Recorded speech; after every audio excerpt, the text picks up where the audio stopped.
Good morning, all. Today, I am going to discuss about what are the modern trends in organizational structure designs. In previous class, we are discussing about traditional techniques. What are the traditional structures which are available already? Now, I am going to discuss about modern trends in organizational structures. What are the new structures which are available in the management science? So, organizations in the recent times have been gearing themselves to suit the growing demands for their stakeholders in terms of responsiveness, flexibility, agility, adaptability, etc. So modern టైమ్స్లో organisations అనేవి ఎలా ఉంటాయంటే వాటంతటికి ఎప్పుడు కూడా update అవడానికి ప్రయత్నం చేస్తున్నాయి. ఎందుకంటే according to the demands of the stake holders, అంటే కంపెనీని నమ్ముకుని కొంతమంది ఉంటారు. ఆల్రెడీ చెప్పాను, షేర్ కంపెనీలో షేర్ హోల్డర్స్, తర్వాత కంపెనీని నమ్మి పెట్టుబడులు పెట్టిన వాళ్ళు, అప్పులు ఇచ్చిన వాళ్ళు, లేకపోతే కస్టమర్సు, తర్వాత సప్లయర్స్, తర్వాత ఎంప్లాయీస్, వీళ్ళందరూ కూడా major stakeholders in the organisation. So కాబట్టి ఆర్గనైజేషన్ ఏం చేసినా కూడా ఈ స్టేక్ హోల్డర్స్ యొక్క ప్రయోజనాలకు ఎటువంటి ఇబ్బంది కలగకూడదు. కాబట్టి స్టేక్ హోల్డర్స్కి సంబంధించి రెస్పాన్సివ్నెస్, అంటే వాళ్ళ యొక్క డిమాండ్స్కి అనుగుణంగా మనం రెస్పాండ్ అవటం, అదేవిధంగా ఫ్లెక్సిబిలిటీ, సో ఫ్లెక్సిబుల్గా ఉండాలి స్టేక్ హోల్డర్స్కి. అదేవిధంగా ఎగిలిటీ, అంటే మనం స్పీడ్గా ఉండాలి, అంటే ఎగైల్ అంటాం దాన్ని. So that is speed, that means rapid, అంటే బయట జరుగుతున్నటువంటి చేంజెస్కి అనుగుణంగా మనం ఎప్పటికప్పుడు మనం అప్డేట్ అవుతూ ఉండడం. తర్వాత అడాప్టబిలిటీ, సో బయట వస్తున్నటువంటి చేంజెస్ మనం అడాప్ట్ చేసుకోగలగాలి. సో వీటన్నిటిని కూడా ఇవాళ మోడర్న్ టైమ్స్లో ప్రతి ఒక్క ఆర్గనైజేషన్ కూడా ఇవన్నీ చేయడానికి ప్రయత్నం చేస్తున్నాయి. In this process they are following organic structures which are more agile, flexible and adaptable to the changing circumstances. కాబట్టి కంపెనీ అనేది, ఈ ఆర్గనైజేషన్స్ అన్ని ఏం చేస్తున్నాయంటే ఉన్నటువంటి స్టాటిక్గా ఆల్రెడీ ఉన్నటువంటి ఓల్డ్ అండ్ టెక్నిక్స్ కాకుండా they are trying to adapt new things in the organisation.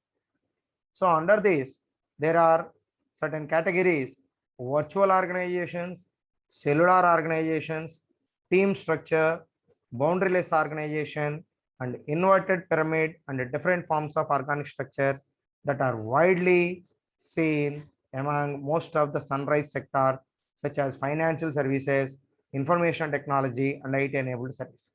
అంటే ఫైనాన్షియల్ సెక్టార్లో, అదేవిధంగా ఇన్ఫర్మేషన్ టెక్నాలజీలో, అదేవిధంగా ఐటీ ఎనేబుల్డ్ సర్వీసెస్ అన్నిటిలో కూడా these are the sunrise sectors. అంటే ఇవి అంకురాలు, కొత్తగా ఇవి డెవలప్ అవుతున్నాయి మోడర్న్ ట్రెండ్స్లో. వీటి కోసం కొన్ని స్ట్రక్చర్స్ని డెవలప్ చేయడం జరిగింది. వాటిలో ఒకటి వర్చువల్ ఆర్గనైజేషన్, రెండవది సెల్యులార్ ఆర్గనైజేషన్స్, మూడవది స్ట్రీమ్ స్ట్రక్చర్, ఇంకోటి బౌండరీలెస్ ఆర్గనైజేషన్, ఇంకోటి inverted pyramid organisation. Okay, so now we are discussing about each and every one. So first one is virtual organization. Virtual organizations facilitates competitiveness, particularly when these organizations are part of the global economy. So global economy లో ఇవి ఒక మంచి important play చేస్తున్నాయి. Competitiveness అంటే మా ఆర్గనైజేషన్లో పోటీ అనేది ఉండే విధంగా ఆర్గనైజేషన్కి సంబంధించి మార్కెట్లో, అంటే ఆల్రెడీ మన లాంటి companies already there are so many companies in the market already. So మనం ఒక్కలే కొత్త కాదు కదా. సో మనం కొత్తగా స్టార్ట్ చేసాం, ఇంతకుముందు లేని స్టార్ట్ చేసేది కొత్తది అవుతుంది. లేదు, ఉన్నటువంటి బిజినెస్లోనే మళ్ళీ మనం కొత్తగా ఎంటర్ అయితే యు ఆర్ ద న్యూ ఎంటరెంట్, అంటే కొత్తగా ఎంటర్ అయ్యావు. సో అప్పుడు నీకు హెవీ కాంపిటీషన్ ఉంటుంది. సో ఇప్పుడు మీరు you take it as example as Jio. So Jio enter అవ్వకముందు ఏమన్నారంటే, ఎంటర్ అవ్వకముందు వస్తారన్నప్పుడు ఒక విధంగా అందరూ కూడా వస్తే ఏం సక్సెస్ అవుతారు, ఆల్రెడీ ఉన్నటువంటి కంపెనీస్కి మంచి స్ట్రాంగ్ బేస్ ఉంది, ఉన్న వాళ్ళందరూ కూడా అటు ఎందుకు కన్వర్ట్ అవుతారు, వాళ్ళ కస్టమర్ బేస్ ఎక్కడి నుంచి వస్తుంది. ఎందుకంటే కొత్తగా కస్టమర్స్ అనేవాళ్ళు రారండి ఎప్పుడు కూడా, అంటే వస్తారు కానీ తక్కువ, అంతే కదా. ఇప్పుడు మీరు సపోజ్ ఫర్ ఎగ్జాంపుల్ మీకు ఒక ఎగ్జాంపుల్ చెప్తాను. సో ఇప్పుడు మీరు టూత్పేస్ట్ తీసుకోండి. టూత్ పేస్ట్ అనే దానికి కొత్తగా కస్టమర్స్ రారు, ఎందుకంటే already all the people are using any type of toothpaste which are available already in the market. అంటే ఏదో ఒకటి వాడాల్సిందేగా, కంపల్సరీ. జాగ్రత్తగా వినండి. సో టూత్ పేస్ట్ కానీ సోప్స్ కానీ మీరు తీసుకుంటే ఈ రెండు కూడా మనకి డైలీ అవసరమైనవి, ఖచ్చితంగా వాడాల్సిందే. టూత్ బ్రష్లు కానివ్వండి. కాబట్టి వీటిల్లో కస్టమర్ ఏం చేస్తాడు, ఆల్రెడీ ఉన్న వాటిల్లో అతనికి నచ్చిందని ఏదో దాన్ని సెలెక్ట్ చేసుకుని వాడతాడు, వాడాల్సిందే కంపల్సరీ. కాబట్టి కొత్తగా ఎవరో ఎంటర్ అయ్యారనుకోండి, కొత్తగా ఎంటర్ అయినప్పుడు అతని కస్టమర్స్ ఎక్కడి నుంచి వస్తారు, ఏం ఆల్రెడీ అందరూ వాడుతున్నారు కదా ఏదో ఒక ప్రోడక్ట్ని, నీకు కస్టమర్ కొత్త ఎక్కడి నుంచి వస్తాడు, రాడు. కాబట్టి ఉన్నటువంటి మార్కెట్లో నుంచే you have to collect the share. అంటే ఆల్రెడీ ఉన్నటువంటి మార్కెట్లో నుంచి నువ్వు కొంత షేర్ని నీ వైపు తిప్పుకోవాలి, అంతే. కొత్తగా నీకేం రాదు. అంటే ఆల్రెడీ మార్కెట్లో ఒక్కో ప్రోడక్ట్ కొంత మార్కెట్ షేర్ ఉంటుంది, అన్నిట్లో నుంచి నువ్వు కొంత నువ్వు తీసుకుంటే నీకు మార్కెట్లో షేర్ వస్తుంది, అంతేగాని నీకు కొత్తగా అనేది మార్కెట్ క్రియేట్ చేయడానికి ఏం ఛాన్స్ లేదు అక్కడ. జాగ్రత్త గుర్తుపెట్టాలి. కాబట్టి మార్కెట్లో మనకి ఏంటంటే జనరల్గా మనకి కాంపిటేటివ్నెస్ అనేది చాలా ఉంటుంది ఆర్గనైజేషన్స్ గ్లోబల్ ఎకానమీలో. కాబట్టి దీన్ని తట్టుకుని మనం ముందుకు వెళ్ళాలి అని అంటే, సో అది వేరే విషయం, అది మార్కెటింగ్ స్ట్రాటజీలో చెప్తాను. సో ఇప్పటి వరకు మనకి ఇక్కడ ఏంటంటే ఈ కాంపిటేటివ్నెస్ అనేది మనకి ఎక్కువగా ఉంటుంది. కాబట్టి ఈ కాంపిటేటివ్నెస్ని మనం తట్టుకోవాలంటే here there can be alliances and partnerships with other organisations almost all over the world. కాబట్టి మనం పోటీని తట్టుకోవాలంటే ఏం చేయాలి, వేరొకరితో అలయన్సెస్ పెట్టుకోవాలి, పార్ట్నర్షిప్స్ కూడా పెట్టుకోవాలి. ఇప్పుడు జియో తీసుకోండి, జియో మార్కెట్లోకి ఇందాక చెప్పాను, మార్కెట్లోకి ఎంటర్ అయినప్పుడు అందరూ ఒక విధంగా చులకనగా చూశారు. నౌ దానివల్ల ఏమైపోయింది, చాలా కంపెనీలు వాళ్ళ వ్యాపారాలు మూసుకోవాల్సిన పరిస్థితి వచ్చేసింది. అదేవిధంగా ఉన్నటువంటి కంపెనీలు ఒకళ్ళు మెర్జ్ అయిపోయినాయి. అంటే ఇప్పుడు వడాఫోన్ ఐడియా తీసుకుని ఇంతకుముందు 2 కంపెనీలు అవి, now it will be converted in to the single company, that is nothing but partnerships. అంటే ఒకళ్ళ వ్యాపారంలో ఈ ఐడియా వ్యాపారం మొత్తాన్ని కూడా ఐడియా వాళ్ళు మొత్తం కూడా వడాఫోన్కి ఇచ్చేసి వడాఫోన్లో షేర్ పార్ట్నర్షిప్ తీసుకున్నారు. అంటే వీళ్ళ వ్యాపారాన్ని వాళ్ళతో కలిపేశారు, దట్ ఈస్ మెర్జర్. అదే మెర్జర్ అంటాం దాన్ని టెక్నికల్గా. అలయన్సెస్ అంటే అలయన్సెస్ కానివ్వండి, పార్ట్నర్షిప్స్ కానీ పెట్టుకుంటారు. So it is a flexible organisation structure that removes the traditional boundaries. So ఈ ఫ్లెక్సిబుల్ ఆర్గనైజేషన్ స్ట్రక్చర్ ఇది మనం కంపారిజన్గా మిగతా వాటితో చూస్తే, సో ట్రెడిషనల్ ఆర్గనైజేషన్ స్ట్రక్చర్లో ఉన్నటువంటి బౌండరీస్ అన్నింటిని కూడా ఇది రిమూవ్ చేస్తుంది. అంటే ఎటువంటి కట్టుబాట్లు అడ్డంకులు, అంటే మనకి బ్యారియర్స్ అనేది ఉండకూడదు. సో ఆ బ్యారియర్స్ అన్ని రిమూవ్ అవ్వాలంటే, సో మనం ఈ ఉన్నటువంటి వాటి అన్నిటి కూడా రిమూవ్ అవ్వాలంటే బ్యారియర్స్ రిమూవ్ చేసుకుని మనం ఫ్లెక్సిబుల్ ఆర్గనైజేషన్ స్ట్రక్చర్ క్రియేట్ చేసుకుని సో మనం ముందుకు వెళ్ళడమే ఎటువంటి ఇబ్బందులు లేకుండా. So it allows easy reassignment and reallocation of resources to take quick advantage of shifting opportunities in global markets. కాబట్టి ఇది ఏం చేస్తుంది, it allows easy reassignment and reallocation of resources. అంటే ఉన్నటువంటి రీసోర్సెస్ మనం రియలొకేట్ చేయడానికి, రీఅసైన్ చేసుకోవడానికి చాలా ఈజీగా ఉంటుంది. To take quick advantage of shifting opportunities in global markets. అదేవిధంగా గ్లోబల్ మార్కెట్లో మనకు ఉన్నటువంటి ఆపర్చునిటీస్కి, ప్రజెంట్ ఉన్నటువంటి ఆపర్చునిటీస్ని మనం ఉపయోగించుకోవడంతో పాటుగా ఇంకా ఏమన్నా కొత్తగా ఆపర్చునిటీస్ ఉంటే కనుక వాటిలోకి షిఫ్ట్ అవ్వడానికి కూడా మనకి ఆర్గనైజేషన్ స్ట్రక్చర్ అనేది బాగా ఉపయోగపడుతుంది అని చెప్పి చెప్తా ఉన్నాడు. So it allows easy reassignment, reallocation of resources and cake. Okay, so it avoid disintegration to attain the effective needed focus. The lead virtual organisations must have a shared vision, strong brand, high trust culture. ఓకేనా. So ఇక్కడ మీరు తీసుకుంటే to avoid disintegration, okay. So ఇక్కడ మనం disintegration అనే దాన్ని మనం avoid చేయొచ్చు. అదేవిధంగా and to attain the effective needed focus. అదేవిధంగా మనం ఎంత మేరకు మనం ఫోకస్ చేయాలో అంతవరకు మనం ఫోకస్ చేయొచ్చు. The lead virtual organisations must have a shared vision. So మనకి దీంట్లో ఏంటంటే వర్చువల్ ఆర్గనైజేషన్స్ ముందుకు వెళ్ళాలి అని అంటే there is a must have a shared vision. So shared vision ఉండాలి and strong brand and high trust culture. దాంతోపాటుగా మనకి స్ట్రాంగ్ బ్రాండ్ అనేది ఉండాలి, అదేవిధంగా హై ట్రస్ట్ కల్చర్ ఉండాలి. సో నమ్మకమైనటువంటి కల్చర్ అనేది మనకి ఉండాలి అని చెప్పి చెప్తా ఉన్నాడు. So the virtual organization is a temporary network of companies that come together quickly to exploit fast changing opportunities. అంటే బయట వస్తున్నటువంటి అవకాశాలకి ఆపర్చునిటీస్కి అనుగుణంగా మన ఆర్గనైజేషన్ మన ఆర్గనైజేషన్లో మనం బయట వస్తున్నటువంటి చేంజెస్కి అనుగుణంగా మనం ఒక టెంపరీ నెట్వర్క్ కంపెనీ అనే దాన్ని ఒక టెంపరీ నెట్వర్క్ అనేది డిజైన్ చేసుకుని, సో బయట ఉన్నటువంటి ఫాస్ట్ చేంజింగ్ ఆపర్చునిటీస్ని మనం పూర్తి స్థాయిలో ఉపయోగించుకోవడానికి ఈ వర్చువల్ ఆర్గనైజేషన్ స్ట్రక్చర్ అనేది మనకు బాగా ఉపయోగపడుతుందని చెప్పి చెప్తా ఉన్నాడు. Virtual organisations appear to be bigger than traditional organisations. So virtual organisations అనేది మనం చూస్తే ట్రెడిషనల్ ఆర్గనైజేషన్స్ కన్నా చూడటానికి పెద్దగా ఉంటాయి. As virtual organisation required a strong information technology. కాకపోతే ఈ వర్చువల్ ఆర్గనైజేషన్ స్ట్రక్చర్ మనకు కావాల్సింది ఏంటంటే మంచి ఇన్ఫర్మేషన్ టెక్నాలజీ కావాలి, దాంతో ఇది సాధ్యపడుతుంది. So IT platform the boundaries the traditionally separate a firm its suppliers, customers and even competitors are largely eliminated. ఓకేనా. సో దీంట్లో మనకి సప్లయర్స్, ఈవెన్ కాంపిటీటర్స్, కస్టమర్స్ ఉన్నటువంటి బౌండరీస్ ఏవైతే ఉన్నాయో these are all separated and eliminated. So temporarily and in respect to a given transaction or business purpose. So ఇది మనం ఒక particular purpose కోసం లేదంటే ట్రాన్సాక్షన్ పర్పస్ ఓరియంటెడ్గాను మనం వీటిని మనం రెడీ చేసుకోవడం అనేది జరుగుతుంది. వర్చువల్ ఆర్గనైజేషన్స్ సంబంధించి మనం చూస్తే this is the diagram. So this is the virtual organization.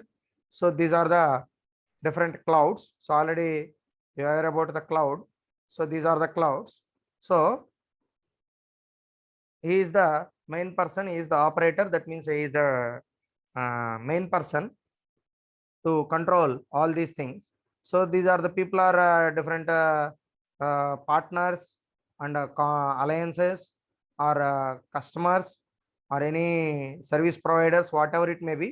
I have to assume in any way, there is no problem. So all are connected with virtual organization structure. So these people are connecting with the main cloud, and the main cloud is organized by the IT administrator. So అతను మనం system administrator అనొచ్చు, లేకపోతే IT people అనొచ్చు, IT head అనొచ్చు, ఎవరైనా కావచ్చు, పేరు ఏదైనా పెట్టుకోండి. బట్ మొత్తం కంట్రోల్ అనేది ఇతను చూస్తుంటాడు. అంటే మనకి ఏమవుతూ ఉంటుంది, మనకు అన్ని పనులు మనకి పర్సన్స్ చేసేస్తూ ఉంటారు, మనకు ఉన్న పర్సన్స్ అందరూ. సో అవి వాటన్నిటి మనం ఇంటిగ్రేట్ చేసుకుంటూ ముందుకు వెళ్ళడమే.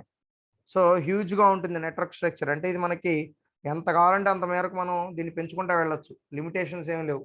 అప్ టు అంటే మన రిక్వైర్మెంట్కి అనుగుణంగా మనం పెంచుకుంటూ వెళ్ళిపోతూ ఉండొచ్చు, అంతేగాని రిస్ట్రిక్షన్స్ ఏమి ఉండవు. కాబట్టి దీన్ని మనం హ్యూజ్ ఆర్గనైజేషన్ స్ట్రక్చర్ అని చెప్పి పిలుస్తున్నాం అనమాట. ఓకేనా. దెన్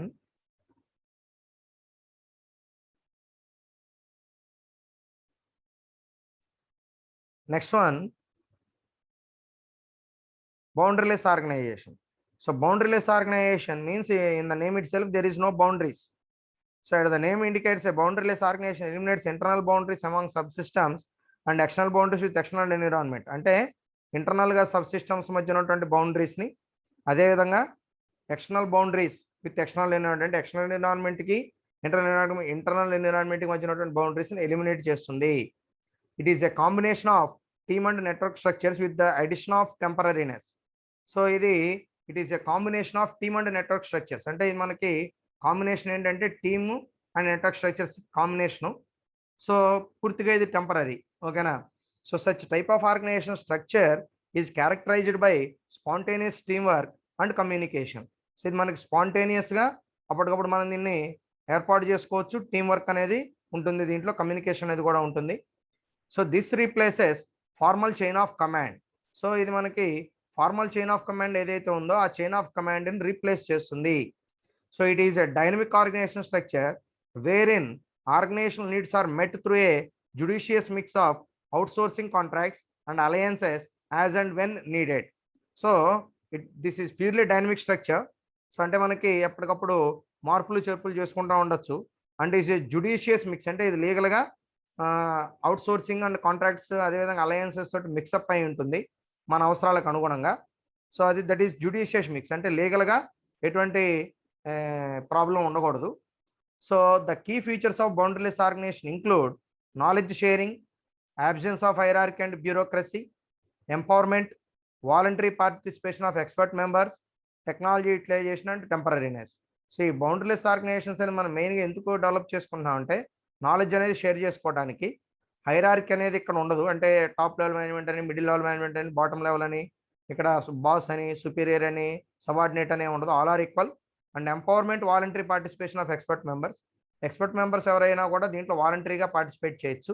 అండ్ టెక్నాలజీ యూటిలైజేషన్, అదేవిధంగా టెక్నాలజీ యూటిలైజేషన్ అనేది కూడా మనం అందరూ షేర్ చేసుకోవచ్చు. And temporariness. So these are the main benefits and key features of boundary less organizational structure. So the focus is on mastering necessary talent and competencies required for the achievement of a task without any bureaucratic restrictions. So ఇక్కడ మనకి the focus is on mastering necessary talent అంటే మనం talent అనే దాని మీద ఎక్కువ focus చేయటం, అదేవిధంగా కాంపిటెన్సీస్ ఏవైతే రిక్వైర్మెంట్ ఉందో వాటన్నిటిని కూడా మనం ఉపయోగించుకుని మనం టాస్క్ అనే దాన్ని మనం అచీవ్ చేయటం వితౌట్ ఎనీ బ్యూరోక్రాటిక్ రిస్ట్రిక్షన్స్. అంటే మన మీద ఎటువంటి రిస్ట్రిక్షన్స్ లేకుండానే మనకి ఇచ్చినటువంటి టాస్క్ని, మనకు ఉన్నటువంటి ఎఫెక్టివ్నెస్ని, మనకు ఉన్నటువంటి ఎఫిషియన్సీని ఉపయోగించుకుని, టాలెంట్ని ఉపయోగించుకుని అచీవ్ చేయడం అనేది జరుగుతుంది. Creativity, quality, timeliness, increase in speed and flexibility are the benefits of the boundaryless organisation structure. So దీనివల్ల మనకు వచ్చేటటువంటి బెనిఫిట్స్ ఏంటంటే creativity, quality, timeliness, increase in speed and flexibility, ఇవన్నీ కూడా మనకు వచ్చే బెనిఫిట్స్ అనమాట. So it also reduces inefficiencies. అదేవిధంగా ఇన్ఎఫిషియన్సీస్ ఏవైతే ఉన్నాయో వాటన్నింటిని కూడా రెడ్యూస్ చేసేస్తుంది. The boundaryless organisation is highly flexible and responsive. So it is highly flexible and responsive. అంటే రెస్పాన్సివ్ అంటే ఏంటి? So according to the situation it will be responded. అంటే మనకి రెస్పాన్సివ్గా ఉంటుంది. అంటే ఇది స్టాటిక్గా ఉండదు. It gives responses. అంటే మనం ఏ చేంజెస్ తీసుకున్నా దానికి అనుగుణంగా రెస్పాన్స్ అనేది వస్తుంది అనమాట. So these draw on talent wear ever it is found. అంటే మనకి టాలెంట్ ఎక్కడైతే ఉందో అక్కడ వాళ్ళందరినీ కూడా వాళ్ళని ఎక్కడైతే మనం టాలెంట్ ఉందని కనుక్కున్నామో దాన్ని మనం మొత్తాన్ని కూడా ఆ టాలెంట్ని పూర్తి స్థాయిలో ఉపయోగించుకోవచ్చు. Sometimes they are ineffective due to problems in communication. కొన్ని సందర్భాల్లో ఇది ఫెయిల్యూర్ అయిన సందర్భాలు ఉన్నాయి. అది ఎప్పుడంటే ఇన్ఎఫెక్టివ్ కమ్యూనికేషన్. అంటే కమ్యూనికేషన్ అనేది ఎఫెక్టివ్గా లేకపోతే. కమ్యూనికేషన్ బాగుంటే there is no problems at all. So now see the diagram. Boundaryless organisation. So barrier free organisation అంటారు దీన్నే. సో ఇక్కడ customers, suppliers, competitors. So there is no barriers at all. So function 1 marketing, production department, R&D department. Inside the organisation there is no barriers. All are in a free manner. And customers, suppliers and competitors, these are the external factors. These are the external parties. So there is no boundaries at all. Dotted lines only indicated the shape, but there is no barriers at all in between all these things. అంటే suppliers కి, customers కి, competitors కి మధ్య, ముగ్గురికి organisation కి మధ్య ఎటువంటి కూడా బ్యారియర్స్ లేవు. అంటే ఎటువంటి అడ్డంకులు లేవు. అదేవిధంగా డిపార్ట్మెంట్, మార్కెటింగ్ డిపార్ట్మెంట్కి, ప్రొడక్షన్ డిపార్ట్మెంట్కి, R&D డిపార్ట్మెంట్కి మధ్య కూడా ఎటువంటి బౌండరీస్ లేవు. So inside the organization, outside the organization, there is no barriers at all. So this is the boundaryless organization structure. Barriers అంటే బౌండరీస్. ఓకేనా? సో అదనమాట. తర్వాత inverted pyramid. So inverted pyramid means, so పిరమిడ్ని మనం shape తీసుకుని పిరమిడ్ని ఉల్టా చేస్తే, అంటే రివర్స్ చేస్తే ఎలా ఉంటుందో దాన్ని మనం ఇన్వర్టెడ్ పిరమిడ్ అంటాం. So this is an alternative to the traditional chain of command. This is also one of the alternative of the traditional chain of command. అంటే టాప్ లెవెల్ మేనేజ్మెంట్, తర్వాత బాటమ్, మిడిల్ లెవెల్, తర్వాత bottom level ఎలా ఉంటారంటే order of chain అనేది ఎలా ఉంటుందంటే top level నుంచి bottom లెవెల్కి ఉంటుంది. ఇది దానికి అగెనిస్ట్ అనమాట. This is one of the alternative. So this is a structure which is narrow at the top and wide at the base. So మనం తీసుకుంటే ఇది నారోగా ఉంటుంది, టాప్ అండ్ వైడ్. సో చూస్తే అర్థమవుతుంది మీకు diagram. It includes a few levels of management. So in this structure there is a few levels of managements. For instance, sales people and sales support staff sit on the top as the key decision makers for all the issues related to sales and dealing with the customers. So ఇక్కడ ఒక example తీసుకుంటే sales డిపార్ట్మెంట్స్ని తీసుకోండి. Sales డిపార్ట్మెంట్లో జనరల్గా మనకి డైరెక్ట్గా customers తోటి interact అయ్యేది ఎవరు? సేల్స్ సపోర్ట్ స్టాఫ్, అంటే సేల్స్ పీపుల్. అంటే మార్కెట్లోకి వెళ్ళేది డైరెక్ట్గా ఎవరు? సేల్స్ పీపుల్ అండి. సో వాళ్ళకి మార్కెట్ పట్ల పూర్తి అవగాహన ఉంటుంది. కాబట్టి ఇక్కడ ఏం చేస్తారంటే వాళ్ళకి టాప్ ప్రయారిటీ ఇస్తారు. డెసిషన్ మేకర్స్ వాళ్ళే. ఎందుకంటే ఇష్యూస్ అన్నీ కూడా కస్టమర్స్ తోటి డైరెక్ట్గా డీల్ చేసేది, ఇష్యూస్ ఫేస్ చేసేది వాళ్ళే. కాబట్టి డెసిషన్ మేకింగ్ కూడా వాళ్ళకే ఇచ్చేసాం. యాక్చువల్గా వాళ్ళకి లీస్ట్ అథారిటీ ఆర్గనైజేషన్లో. బట్ కానీ డెసిషన్ మేకింగ్లో వాళ్ళని మనం కీ రోల్ ప్లే చేస్తున్నారు. ఎందుకని? వాళ్ళకే డైరెక్ట్గా కస్టమర్ తోటి ఇంటరాక్షన్ ఉంటుంది కాబట్టి కస్టమర్ ఏం కోరుకుంటున్నాడు, కస్టమర్ ఫీడ్బ్యాక్ ఏంటి, కస్టమర్కి ఏ విధమైనటువంటి ప్రోడక్ట్స్ మనం అందించాలనే దాని మీద పూర్తి స్థాయి అవగాహన ఎవరికి ఉంటుంది? సేల్స్ స్టాఫ్కి ఉంటుంది. అర్థమైందా? కాబట్టి వాళ్ళని మనం టాప్ ప్రయారిటీ ఇచ్చాం. Since the sales staff are in touch with the customer and aware of the requirements of the customers. కాబట్టి కస్టమర్కి ఏం కావాలి, కస్టమర్ రిక్వైర్మెంట్స్ అనేది తెలిసేది ఎవరికంటే బాగా సేల్స్ స్టాఫ్కే. They are given all the freedom to follow their own best judgement at all levels. కాబట్టి వాళ్ళకి మనం ఫ్రీడమ్ ఇస్తే వాళ్ళు ఎఫెక్టివ్గా పనిచేయగలుగుతారు. సో కస్టమర్కి ఏం కావాలో వాళ్ళు దానికి అనుగుణంగా వాళ్ళు వర్క్ చేయగలుగుతారు అనేది మనకి దీంట్లో ఉన్నటువంటి అడ్వాంటేజ్గా చెప్తున్నాడు. సో కాబట్టి ఇక్కడ ఏం చేశారో చూడండి. సో ఇక్కడ కస్టమర్స్కి ఫస్ట్ ప్రయారిటీ ఎందుకంటే కస్టమర్ మనకి ఫీడ్బ్యాక్ ఇవ్వాలి. ఎంప్లాయీస్ వాళ్ళ దగ్గర నుంచి ఎంప్లాయీ ఫీడ్బ్యాక్ తీసుకుంటాడు. సో ఎంప్లాయీ తీసుకున్నటువంటి ఫీడ్బ్యాక్ సూపర్వైజర్కి చెప్తాడు. సూపర్వైజర్ ఫీడ్బ్యాక్ మిడిల్ మేనేజర్ తీసుకుంటాడు. వాళ్ళ యొక్క ఫీడ్బ్యాక్ అనుగుణంగా వైస్ ప్రెసిడెంట్, సిఇఓ కలిసి డెసిషన్స్ తీసుకుంటారు. కాబట్టి ఇక్కడ డెసిషన్ మేకింగ్ అనే దాంట్లో ఫస్ట్ ప్రయారిటీ కస్టమర్కి ఇచ్చాం, తర్వాత ఎంప్లాయీస్కి ఇచ్చాం, తర్వాత సుపీరియర్స్కి ఇచ్చాం, తర్వాత మిడిల్ మేనేజర్స్, తర్వాత వైస్ ప్రెసిడెంట్స్, తర్వాత సిఇఓ. అంటే ఇది మామూలుగా ఉన్నదానికి ఉల్టా అనమాట. అంటే టాప్ లెవెల్ మేనేజ్మెంట్ అనేది మామూలుగా జనరల్గా ఎలా ఉంటుంది? ట్రయాంగిల్ షేప్లో ఆపోజిట్లో ఉంటుంది. పైన టాప్ లెవెల్ మేనేజ్మెంట్ ఉంటుంది, తర్వాత మిడిల్ లెవెల్ మేనేజ్మెంట్ ఉంటుంది, తర్వాత బాటమ్ లెవెల్ మేనేజ్మెంట్ ఉంటుంది. ఇది నార్మల్ స్ట్రక్చర్. అంటే top level management highest authority ఉంటుంది, అతను చెప్పిన మాట కింద వాళ్ళందరూ వింటారు. కానీ ఇక్కడ ఇది రివర్స్ అనమాట. సో రివర్స్లో ఇక్కడ ఏమయ్యారు, కస్టమర్కి టాప్ ప్లేస్ ఇచ్చాడు, first place. Because sales is always completely depending upon the customer, because the customer is called as God in the marketing. So customer దేవుళ్ళు అంటారు అందుకే తెలుగులో కూడా. సో కస్టమర్స్ అనేవాళ్ళు ఏందే, నువ్వు ప్రొడక్షన్ చేసుకుని ఉపయోగం ఉంది. సో నువ్వు ప్రొడక్షన్ చేసావు, నీ దగ్గర ఒక 1 lakh ప్రోడక్ట్స్ ఉన్నాయి, బట్ కానీ కొనేవాళ్ళు లేరు. యూజ్ ఏంటి? సో నీ దగ్గర మెషినరీ ఉంది, మనీ ఉంది, మెటీరియల్ ఉంది, మ్యాన్ పవర్ ఉంది, నీ దగ్గర ప్రొడక్షన్ ఉంది, అంటే నువ్వు దాన్ని వాళ్ళందరూ ఉపయోగించి ప్రొడక్షన్ చేసావు, but what is the use? So నీ ప్రోడక్ట్ని కొనేవాళ్ళు ఎవరు? That is very very important thing. So నీ ప్రోడక్ట్ కొనేవాళ్ళు ఎవరు? కస్టమర్స్. కాబట్టి వితౌట్ కస్టమర్ నీ దగ్గర ఎన్ని రిసోర్సెస్ ఉన్నా కూడా there is no use of that, అంతే కదా? కాబట్టి కస్టమర్ అనేవాళ్ళు ఇక్కడ top priority. Customer is the god. Okay. So కాబట్టి కస్టమర్స్కి ఫస్ట్ ప్రయారిటీ ఇచ్చారు. కస్టమర్ నుంచి ఫీడ్బ్యాక్ ఎంప్లాయీ తీసుకుంటాడు. That should be transfer to top level management and according to that report given by the employees, then the vice president and CEOs are taking the decisions with the suggestions of the employees only. అంతేనా? అంతే కదా. So ఎందుకని ఇక్కడ CEO vice president decision అనేది వాళ్ళ నిర్ణయం స్వయంగా తీసుకోవడం కాదు. ఎవరి నిర్ణయానికి, ఎవరు చెప్పిన దానికి అనుగుణంగా నిర్ణయాలు తీసుకోవాలి? ఎంప్లాయీ చెప్పిన దానికి అనుగుణంగా నిర్ణయం తీసుకోవాలి. కాబట్టి ఇక్కడ ఎంప్లాయీ ఫీడ్బ్యాక్ అనేది ఎంప్లాయీ చెప్పిన దాని మీద, ఎంప్లాయీ ఇచ్చినటువంటి ఇన్ఫర్మేషన్ ఇక్కడ టాప్ ప్రయారిటీ ఉంటుంది. ఓకేనా? సో వాళ్ళతో డిస్కస్ కూడా చేస్తారు. తర్వాత next cellular organisation. So cellular organisation means it is structured around the unit cells that complete the entire assembly process are called cellular organisations. అంటే ఇక్కడ మనకి హ్యూమన్ బాడీలో ఎలాగైతే సెల్స్ అనేవి ఉంటాయో, ఒకదానితో కనెక్ట్ అయి ఉంటాయో న్యూరాన్స్ తోటి, సో అలాగే ఇక్కడ కూడా మనకి ఈ ఆర్గనైజేషన్ స్ట్రక్చర్ కూడా ఇలాగే ఉంటుంది. In the modern organisations, cellular organizations have been replacing the continuous line or linear production process system. So మనకి ఇది మోడర్న్ ఆర్గనైజేషన్ స్ట్రక్చర్స్ లో సెల్యులార్ ఆర్గనైజేషన్స్ అనేవి it have been replacing the continuous line, అంటే continuous అనేదాన్ని replace చేస్తున్నాయి, and linear production process system, వీటన్ని ఈ రెండింటిని కూడా రీప్లేస్ చేస్తున్నాయి. In cellular organisations workers manufacture total product or subassemblies in teams. So మనకి ఇక్కడ వర్కర్స్ అనేది మనం ఏం చేస్తారంటే workers manufacture total product or subassemblies. So ఒక ప్రోడక్ట్ అనేది మనకి బయటకు రావాలంటే సబ్ అసెంబ్లీస్ ఉంటాయంటే డివైడ్ చేస్తారు టీమ్స్గా. So every team will be treated as a cell. So every team cell of workers has the responsibility to improve or maintain the quality and quantity of its products. కాబట్టి ప్రతి ఒక్క worker కూడా ఇక్కడ బాధ్యత అనేది తీసుకోవాలి. దేని విషయంలో? Improve or maintain the quality of its products. Quantity విషయంలోను క్వాలిటీ విషయంలో రెండింటిలో కూడా ప్రతి ఒక్క వర్కర్ కూడా వాళ్ళు రెస్పాన్సిబిలిటీ అనేది తీసుకోవాలి, ఇంప్రూవ్ చేసుకోవాలి అని చెప్పి చెప్తా ఉన్నాడు. సో ఇక్కడ team, every team is treated as cell. అర్థమైందా? ఒక సెల్గా పరిగణించడం జరుగుతుంది. తర్వాత each team is free to recognise itself to improve performance and product quality. కాబట్టి ప్రతి ఒక్క టీము కూడా వాళ్ళ పెర్ఫార్మెన్స్ని ఇంప్రూవ్ చేసుకోవడానికి, ప్రొడక్ట్ క్వాలిటీ అనే దాన్ని ఇంప్రూవ్ చేసుకోవడానికి ప్రతి ఒక్కళ్ళు కూడా ప్రయత్నం చేయాలి, ఈచ్ టీమ్ కూడా. So these cells comprise self managed teams. ఇవన్నీ కూడా సెల్ఫ్ మేనేజ్డ్ టీమ్స్ అనమాట. వాటిని అవే మేనేజ్ చేసుకుంటాయి. They monitor themselves and also correct wear necessary on their own. So వాళ్ళకి వాళ్ళే మానిటరింగ్ చేసుకుంటారు, వాళ్ళకి వాళ్ళే కరెక్షన్స్ చేసుకుంటూ వెళ్తారు ఎక్కడెక్కడైతే అవసరం ఉందో.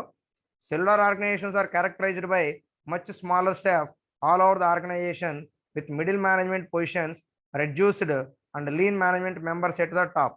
సో కాబట్టి ఇక్కడ మనకి సెల్యులర్ ఆర్గనైజేషన్స్లో ఏ విధంగా ఉంటుందంటే are characterised by much smaller staff all over the organisation with middle management positions reduced and lean management members at the top. So కాబట్టి మనం మిడిల్ మేనేజ్మెంట్ పొజిషన్స్ అనేది ఇక్కడ ఎలా ఉంటుందంటే స్మాలర్ స్టాఫ్ అనేది ఆల్ ఓవర్ ద ఆర్గనైజేషన్ ఉంటారు, with middle management positions reduced, అవి reduce చేయబడితే మిడిల్ మేనేజ్మెంట్ అనేది, and lean management members at the top. Lean managements అనేవాళ్ళు టాప్లో ఉంటారు. అర్థమైందా? So it is both a lean and flat structure. So it is a lean and flat structure అనమాట. So just like this. So management, finance, sales, production, R&D, design. So design is one cell, finance is one cell, sales is one cell, production is one cell, and R&D is one cell. So all these cells are integrated with the management cell. So this is the basic structure of the cell organization structure. Then last one, team structure. This is also very important. So team structure means in the form of team. So మనకి groups గా divide అయ్యి teams గా form అవుతారు entire organisation. Team structures are both permanent and temporary in nature as situation demands. అంటే situation demand బట్టి టెంపరీగాను ఉంటాయి, పర్మనెంట్గాను ఉంటాయి ఈ స్ట్రక్చర్స్ అనేవి. Traditional organisations are characterised by vertical structures and modern organisations are identify horizontal. So అంటే traditional organisation structures అన్ని కూడా వర్టికల్గా ఉంటాయి, అంటే సేమ్ లైన్లో ఉంటాయి, వర్టికల్గా ఉంటాయి అంటే స్ట్రైట్ లైన్స్, అంటే పైనుంచి కిందకు ఉంటుంది top to bottom. Modern organisations are identify horizontal, అంటే సేమ్ లెవెల్లో ఉంటాయి, హారిజెంటల్గా ఉంటాయి అంటే లైన్గా అడ్డంగా ఉంటాయి. సో అట్లా ఉంటాయి అనమాట స్ట్రక్చర్స్ అనేవి. So we report to each other is the main feature of team structure. కాబట్టి మనం ఈ దీంట్లో మనకి మెయిన్ ఫెయిల్యూర్ ఏంటంటే we report to each other. దీంట్లో ఒకళ్ళకి రిపోర్ట్ చేయటం అనేది ఇక్కడ మనకి మెయిన్ డిసడ్వాంటేజ్గా చెప్తా ఉన్నాడు. సో అంటే ఒకళ్ళనొకళ్ళు లీడ్ చేయటం అనేది జరుగుతుంది. we report to each other అంటే ఒకళ్ళు రిపోర్ట్ చేసుకోవాలి దీంట్లో, అంటే ఇక్కడ ఒకళ్ళు ఎక్కువ ఒకళ్ళు తక్కువ అనేది ఉండదు కాబట్టి. సో ఆల్ ఆర్ ఈక్వల్ కాబట్టి ఒకళ్ళనొకళ్ళు ఇక్కడ రిపోర్ట్ చేసుకోవడం అనేది ఇక్కడ మెయిన్ ఫెయిల్యూర్గా మెయిన్ ఫీచర్గా చెప్పుకోవచ్చు. దానివల్ల ఏమవుతుందనంటే ఎవరెవరు ఏం చేస్తున్నారో అందరికీ తెలుస్తుంది. ఇది ప్రాబ్లం కాదు యాక్చువల్గా, it is a feature, main feature. So team స్ట్రక్చర్లో ఉన్నటువంటి మెయిన్ ఫీచర్ ఏంటంటే we report to each other. ప్రతి ఒక్కళ్ళు ఒకళ్ళతోటి రిపోర్ట్ చేసుకుంటారు. అంటే ఒక టీం ఇంకో టీంకి, ఇంకో టీం తోటి ఎవరిలో చేసిన పని వాళ్ళు ఒకళ్ళు రిపోర్ట్ చేసుకుంటూ వెళ్తారు. దానివల్ల ఏమవుతుంది, వర్క్ ప్రోగ్రెస్ అనేది మనకు క్లియర్గా ఉంటుంది. సో మనం ఎక్కడున్నాం, వేరే వాళ్ళు ఎక్కడున్నది మనకు ఒక అవగాహన వస్తుంది. It leads to boundaryless organisation in a boundaryless world. So దీనివల్ల ఏమవుతుంది, మనకి బౌండరీలెస్ ఆర్గనైజేషన్ అనేది డెవలప్ అవుతుంది.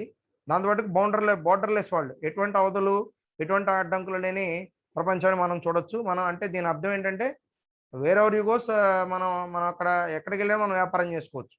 అదేనా? సో కాబట్టి there is no boundaries at all. So in team structures we find cross-functional teams meant for improving lateral relations, solving problem, completing special projects and accomplishing routine tasks. So ఎక్కడ మనకు బాగా ఉపయోగపడుతుందంటే problem solve చేసే విషయంలో, completing special projects complete చేసే సందర్భాల్లో ఇవి మనకు బాగా ఉపయోగపడతాయని చెప్పి చెప్తా ఉన్నాడు. A cross functional team comprises members from different functional departments such as marketing, finance, HR, production etcetera. కాబట్టి క్రాస్ ఫంక్షనల్ టీమ్ అనేది ఏంటంటే మనకి ప్రతి టీంలో కూడా అన్ని డిపార్ట్మెంట్స్ నుంచి ఎక్స్పర్ట్స్ ఉంటారు. అంటే మార్కెటింగ్ నుంచి ఒకళ్ళు వస్తారు, ఫైనాన్స్ నుంచి ఒకళ్ళు వస్తారు, HR నుంచి ఒకళ్ళు వస్తారు, ప్రొడక్షన్ నుంచి ఒకళ్ళు వస్తారు. కాబట్టి ప్రతి ప్రాజెక్ట్ టీం కూడా అందరితోటి ఫిల్ చేయబడుతుంది, అంటే అందరూ స్పెషలిస్టులు ఉంటారు దీంట్లో. కాబట్టి ప్రతి టాస్క్ అనేది కూడా మనకి ఫిల్ అవుతుంది. అదేవిధంగా ఆ ప్రాజెక్ట్ అనేది కంప్లీట్ అయిపోయిన తర్వాత మళ్ళీ ఈ టీం అనేది డిజాల్వ్ అయిపోతుంది, మళ్ళీ వాళ్ళ డిపార్ట్మెంట్స్ వాళ్ళు రిటర్న్ వెళ్ళిపోతారు. So the intention here is to quickly bring together the people with the needed talents and focus their efforts intensely to solve a problem or take advantage of a special opportunity.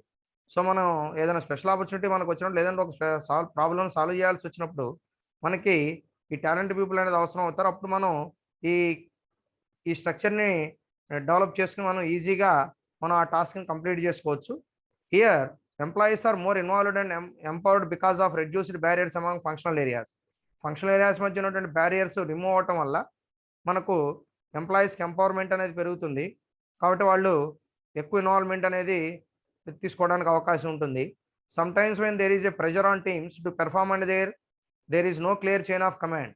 So ఒక confusion అనేది వస్తుంది, ఎందుకంటే ఇక్కడ chain of command ఉండదు కాబట్టి there is a little bit pressure. Team structure fails to deliver results. So results అనేది deliver చేయడంలో team structure అనేది ఫెయిల్ అవుతుంది. That is the major drawback of team structure. So this is the team structure. So mark Davis CEO and sorry, diagram అనేది యాక్చువల్గా పెద్ద diagram ఇది. So దీన్ని నన్ను కంప్రెస్ చేసేటప్పుడు మీకు క్లియర్గా కనపడడం లేదు. So just you enlarge your screen, it is enlarged, no problem. So Michael S is the marketing department. So పేర్లు పక్కన పెట్టేయండి. Project management department and HR department and IT department and finance departments, accountant, finance. These are the 5 people. And the line of authority is CEO. Under control of CEO, these 5 people are worked. These 5 people are controlled by the CEO. So under project management department, there is 2 people, team leader, one team leader, and second team leader is also there. Under first team leader, there is project leader and another project leader. There are 2 project leaders are there. Under project leader 1, there is designer, finance analyst, and web tester and programmer. So ఈ 4 people ఉన్నారనమాట. So ఈ 4 peopleలో ఈ designer అనే అతను ఎవరితో డైరెక్ట్గా link up అయి ఉంటాడు? మార్కెటింగ్ డిపార్ట్మెంట్ తోటి లింకప్ అయింది, లైన్ ఉంది చూడండి, ఓకేనా. సో అదేవిధంగా ఈ ఫైనాన్షియల్ అనలిస్టు, వెబ్ టెస్టరు, ప్రోగ్రామర్ అనేవాళ్ళు ఐటీ డిపార్ట్మెంట్ తోటి లింక్ అంటారు. అంటారు కంట్రోల్ ఆఫ్ ఐటీ డిపార్ట్మెంట్, అంటే సపోర్ట్ తీసుకుంటారు, ఐటీ డిపార్ట్మెంట్ యొక్క సపోర్ట్ తీసుకుంటున్నారు వీళ్ళు. అదేవిధంగా అకౌంట్స్ అండ్ ఫైనాన్స్ డిపార్ట్మెంట్ యొక్క సపోర్ట్ అనేది, వాళ్ళ యొక్క కనెక్షన్ అనేది కూడా ఈ ముగ్గురికి ఉండాలి, ఓకేనా. So this is the team structure. Okay, that's it. So these are the modern structures of the organization.